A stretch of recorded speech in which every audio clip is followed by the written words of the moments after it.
الحمدللہ رب العالمین والصلاة والسلام علی سید الانبیاء والمرسلین قال اللہ تعالی و تبارک فی القرآن المجید والفرقان الحمید قل ان کنتم تحبون اللہ فاتبعونی یحببکم اللہ ویغفر لکم ذنوبکم واللہ غفور الرحیم صدق اللہ العظیم اللہم صلی علی سیدنا و مولانا محمد وبارک وسلم۔ تمام حمد و ثنا، تعریف و توصیف اللہ جل مجدہ الکریم کی ذات بابرکات کے لیے، جو خالق کائنات بھی ہے اور مالک شش جہات بھی۔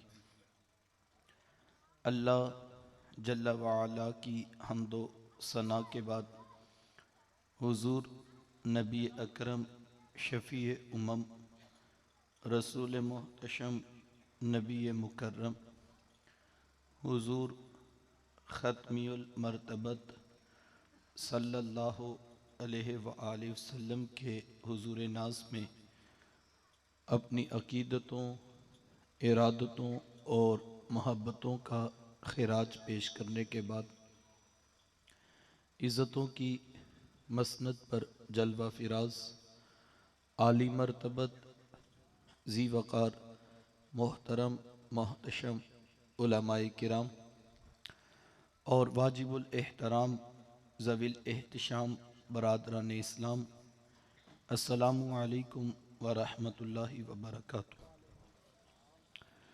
بتوفیق باری تعالی مجھے اور آپ کو حضور علیہ السلام کے ذکر جمیل کی سعادت مندیاں نصیب ہو رہی ہیں۔ دعا ہے اللہ تعالی میری اور آپ کی حاضری کا ایک ایک لمحہ قبول فرمائے اور قابل عمل باتوں پر توفیق عمل نصیب فرمائے۔ اس میں ابھی کچھ ڈیلے ہے، اگر آواز ایک ساتھ دی ہو جائے تو آسانی ہو جائے گی، جزاک اللہ۔ یقیناً حضور علیہ السلام کا ذکر اہل ایمان کے لیے باعث تسکین ہے۔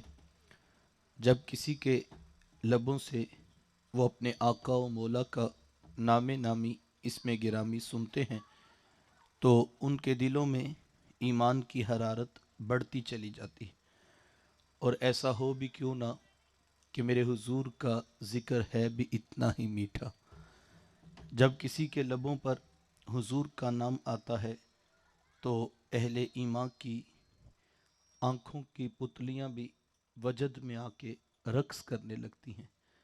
میرے شیخ طریقت فرمایا کرتے ہیں کہ بیٹا ساری دنیا کے شہد نچوڑ دو، اتنا رس پیدا نہیں ہوگا جتنا ایک بار محمد کہنے سے پیدا ہوتا صلی اللہ علیہ وآلہ وسلم۔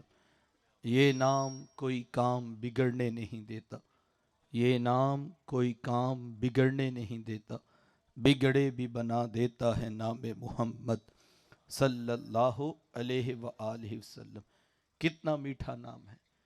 ایک مرتبہ جب حضور کا نام آپ بولیں گے تو آپ غور کریں گے کہ حضور کا نام ایک مرتبہ آتا ہے تو لب بھی وجد میں آ کے ایک دوسرے کو چوم لیتے ہیں، محمد صلی اللہ علیہ وآلہ وسلم۔ تو یہ میری اور آپ کی خوش بختی ہے، یہ میری اور آپ کی فیروز بختی ہے کہ اللہ نے مجھے اور آپ کو اپنے محبوب کا نام عطا کیا اور ان کی امت میں ہونے کا شرف عطا کیا۔ یقین جانیے 12 نبی ایسے ہوئے ہیں کہ جن کے سروں پہ نبوت کے تاج سجے ہیں، لیکن وہ ہاتھ اٹھا کر دعا کیا کرتے ہیں، اے اللہ ہمیں اس پیارے نبی کی امت سے ہی کر دے۔ ہم نے کوئی دعا مانگی، ہم نے کوئی منت مانی، ہم نے کوئی تمنا، کوئی آرزو، کوئی دیگ بانٹی ہو، ہم تو بس پیدا ہوئے تو والد صاحب مسجد سے قاری صاحب کو بلا لائے، اور بات بھی محبت کی تھی تو انہوں نے دونوں ہاتھوں سے اٹھا کر کان قریب کر کے کہا،